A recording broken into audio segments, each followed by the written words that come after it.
Hi, welcome to the Tuesday Afternoon Podcast with Ben and Wrenn. In a time when we're learning to lean more on each other, we are doing this because we want to explore ways to live out our faith every day, even on a beautifully ordinary Tuesday afternoon.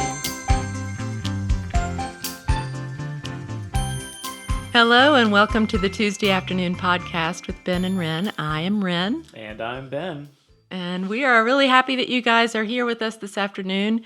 We were not able to have our podcast last week, and we're sorry for that, but we're so glad to be back with you this week, and we hope that what we have to say will resonate with you and help you have a better day. Yeah, we're glad to be back. It was hard to not be here last week, but here we are now, and that's what matters. That's right. And we've had kind of an eventful last couple of days, and that yesterday was my daughter's 11th birthday. Wow. Happy birthday to Margot, and we had a great day. And then and today is my youngest daughter's birthday. Anna turns 20 today, so I am officially a teenager-free home. Wow. So Wrenn and I were talking about how both our families are at kind of different ends of the spectrum. Yeah. You all are leaving the teenage years, and we are just beginning to realize and think about all that we're walking They're into. barreling toward you. Yes. Yeah. But it's a beautiful journey. It is. And, both girls have a lot of similarities in their personalities. And we were just saying before we came in here, they're both peaceful yet undeterred in the things that they believe in and the things they want to do. And Yes. I love that. Yes. I love it. Yes, absolutely. So, happy birthday, girlies. So, my quote today is by me. I wrote it. It's my own words, although I think other people have said it plenty of times. And it's just simply this: on a day like this, my quote is, keep looking up. That's all I want to say on this day is, God is here. He's everywhere. He's with us. He's always close by. And I think sometimes we get so preoccupied with what's on our phone or our computer screen or, wearing a mask. We even make eye contact with people sometimes. Just keep looking up, keep looking into each other's eyes, and keep even looking up at the sky. See the blue sky, see the trees, and that's it. That's what I got today. That's a good quote. That's wonderful. Mine is from Dr. Martin Luther King Jr., something I read. There's a prayer book I use called Common Prayer, and he was quoted in it, and it just really stuck out to me because this actually comes after something more famous that he said that gets quoted a lot, which I don't have written down in front of me, but something along the lines of injustice somewhere causes injustice everywhere. I really should know that by heart. But this is the sentence that comes after that, which I just thought was so beautiful and so true. It says, "We are caught in an inescapable network of mutuality, tied in a single garment of destiny.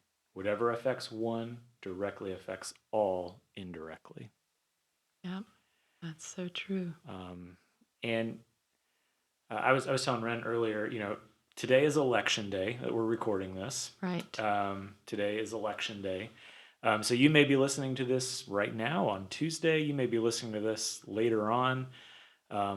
Everyone's kind of anticipating, if at minimum, some uncertainty over the next few days. And I was telling Wrenn the phrase that has just been bouncing around my head and connected to where we're all at right now is just this phrase, we belong to each other. Yes. And I feel like that quote really speaks to that. We are an inescapable network of mutuality. Yeah, we do. We definitely belong to each other, and I think that when we lose sight of that, it opens the door for all kinds of unrest and discord and disagreement. And those things are normal. We're not always going to agree with each other about everything, but it's kind of like when you're in a big family and, families fuss and fight. That's pretty normal stuff. Yep. But they're still a family. They belong to each other. They're a group of people who love each other and support each other. And I think that's what we're trying to say and encourage people to remember. So, yeah, Wrenn, I'm curious, what would you think? Because we were talking about how in this season of uncertainty, and if it's not the election for you, like it's probably just the everything else that comes along with Right. 2020. We're Oh, just yeah. it's kind of like a Russian nesting doll of uncertainty. It just keeps it Yes. just keeps getting the further you go down, the further you peel those onion layers, the more There's uncertainty just is more and there. more. Yeah.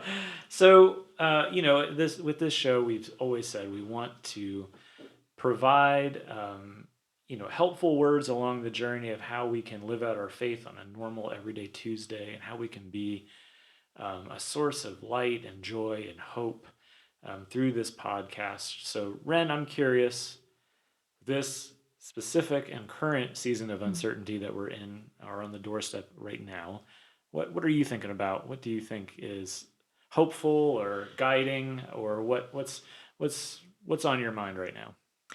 Well, I'll share this little tidbit from my walk the other day. I think I shared it at Hope Fellowship.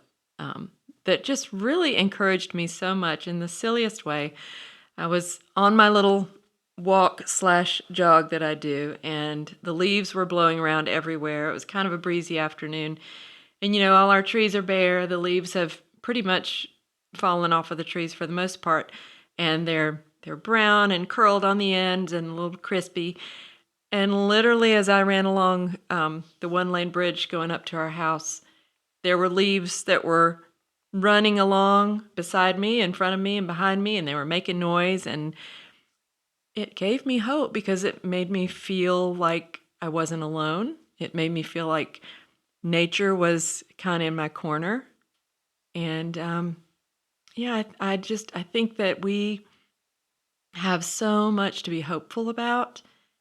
And if we look for those things, look to a friend, go ahead and text someone that you haven't talked to in a while. All you have to do is say, "Hello, I was thinking about you. Hope you're having a great day."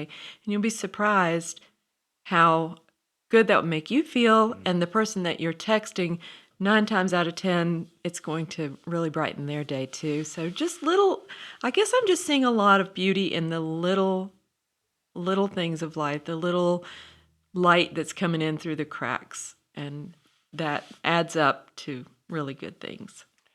Oh, and those little things are often Mm-hmm. where God appears in very Yeah, big ways. yeah, Yes. that is true. And we were also talking earlier about our folks that are alone, Yeah. our older people who are isolated, largely because it's the safest thing for them to do physically, and how hard it must be to have to choose between your physical well-being and your emotional well-being, and that it shouldn't be a choice we have to make, but it's kind of the reality right now. So Yeah. how can we reach out to folks like that who just need a human connection? Well, I think you gave a pretty good example of it earlier with just Mm. setting aside the time for a phone call that Mm-hmm. you knew was important, even though it was going to take a, a few extra minutes. Yeah. But I think that discipline of marking out the time is kind of, at least for me, in the way that I know I frame my life. If I don't create if I don't create time for something, or if I don't plan ahead or mark out that box of time, if I Mm-hmm. just think to myself, I will eventually do this, I will never do it. Oh, I can relate to that for Uh, sure. so I'm wondering if that's a good um, challenge for all of us, is just to, as we go into the winter, as we go Mm-hmm. into uh, likely more restricted lifestyle because of the ongoing pandemic, Yeah. to be intentional about reaching out to folks that are lonely or isolated, Yeah. or and not in a pitying way, but in a way that we acknowledges we belong to each other. That's right. We care about you, Yes. and we want to know that you're okay, and we want you to know that we're thinking of you, and our heart is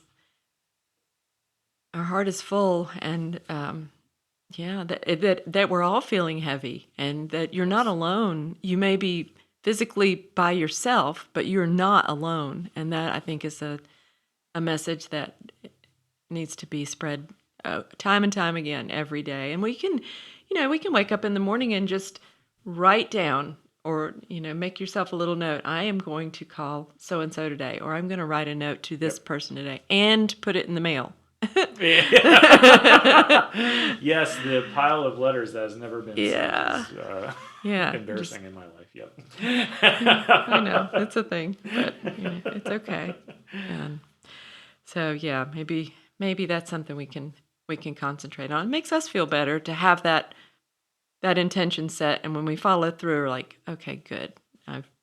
I've done something good. Yes, This makes me feel good. Hopefully, it'll make that other person feel good too, and it keeps going.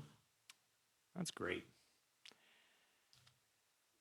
I think one of the things I've been contemplating in this season is a passage of Jesus' teachings. And it comes from what is often called the Beatitudes. And I'm going to read the New Living Translation version of it because I feel like it gets the nuance of the original language the best. But it says, God blesses those who work for peace, for they will be called children of God. Mm. And I think in this time of uncertainty, specifically connected to, there's no secret that this has been one of the most politically divisive times Yes. that has Mm-hmm. gone from the election to how you're make the choices you're making regarding the pandemic Mm-hmm. to the choices you're making around your children's education. It just feels like everywhere you look, we have found new opportunities to create us versus them categories. Yeah. We're working really hard at that. It seems like Yes. which Why? Everybody's foreheads are all wrinkled up yes, everywhere you go. yes, and oh goodness, speaking of another passage, there's this verse in Ephesians 2 where Paul's writing about kind of reflecting on the work that Jesus did in life and death and resurrection, and the phrase he uses is Jesus.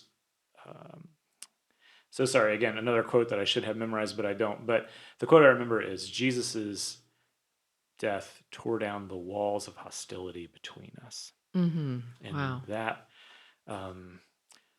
So when I think about this time, that's my prayer: is Jesus through me help me to be someone that works for peace, that helps to build bridges over those walls of hostility that we so quickly build up around ourselves. And I love that particular translation that I read from the New Living Translation that says work for peace. Mm-hmm. The more common phrase is blessed are the peacemakers, Right. which I feel like that kind of gives this idea. Peacemaker is a word that sounds like someone that just is trying to hold two sides together or is just kind of Yeah. papering over the cracks. Yep.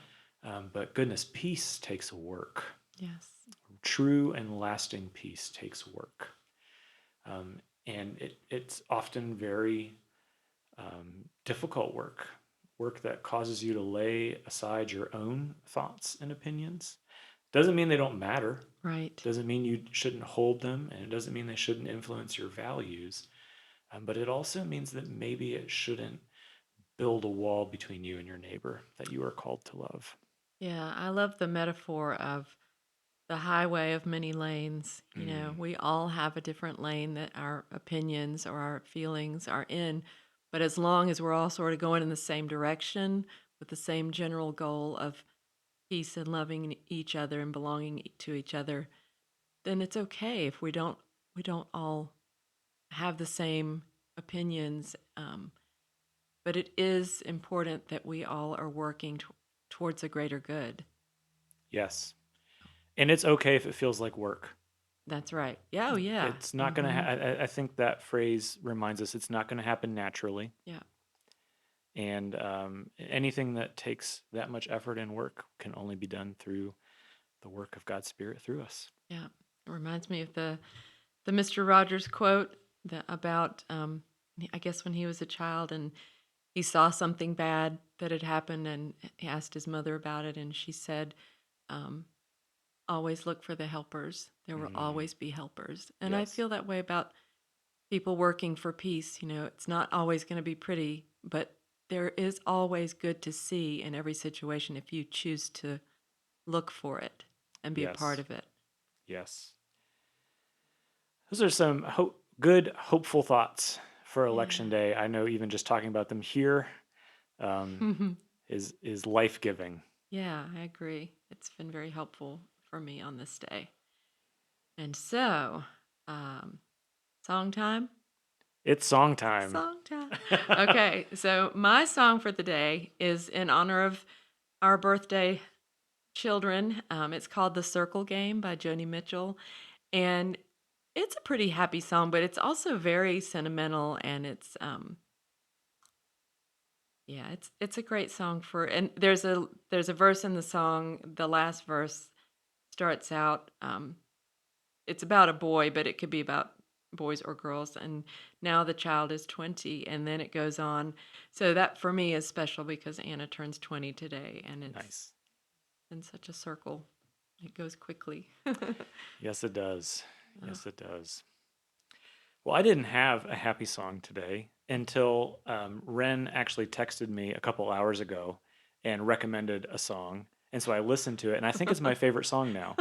Uh, and, it came from, speaking of Election Day, Mhm. like around this time every 4 years, I start to think, maybe it would be best if I just buried my phone in the ground and Mhm. threw my TV away and never Yeah. read anything ever again. This year in particular, also included in that, not open my mailbox. Oh, yeah, I Goodness know. gracious. Yeah. So, anyways, this song by John Prine, Spanish Pipe Dream, Yes. it talks about burying your TV, talks about moving to the country, finding Jesus. It's just right down my alley. It also has So some good. more um, colorful things in the song that you may or may not agree with, but Yeah. just go with the general vibe. Yeah, just enjoy the chorus. That's all you need. The chorus is all you need. Eat some peaches. Somehow I love John Prine, but somehow I had not listened to this John Yeah. Prine Well, song it's before. funny because the title of it wouldn't lead you to Right. necessarily have any idea what it's about.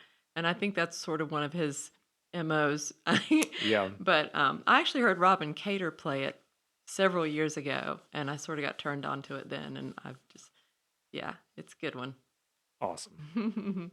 Well, we are really happy that you guys have been a part of our time here on Tuesday afternoon, and we hope that you have a wonderful rest of your week. I'm going to close this with That a would be prayer wonderful. from St. Francis today. Lord, make me an instrument of your peace. Where there is hatred, let me sow love. Where there is injury, pardon. Where there is doubt, faith. Where there is despair, hope. Where there is darkness, light. And where there is sadness, joy. O divine Master, grant that I may not so much seek to be consoled as to console, to be understood as to understand, to be loved as to love.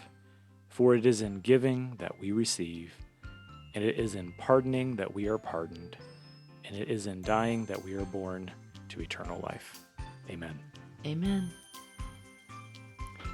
Thank you for listening to the Tuesday Afternoon Podcast with Ben and Wrenn.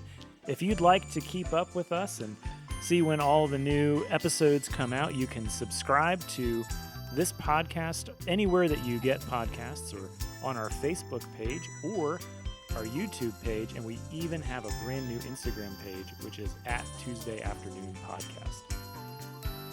Tuesday Afternoon Podcast is part of the Hope Fellowship Collective, a new community of folks gathering together to learn and grow and experience the love of God and share it with the world. You can find out more about Hope Fellowship at hopesparta.org, and you can really help out our podcast by subscribing, by giving us a good review, so that we can get this hope out to as many people as we can. Have a great week. We'll see you next Tuesday.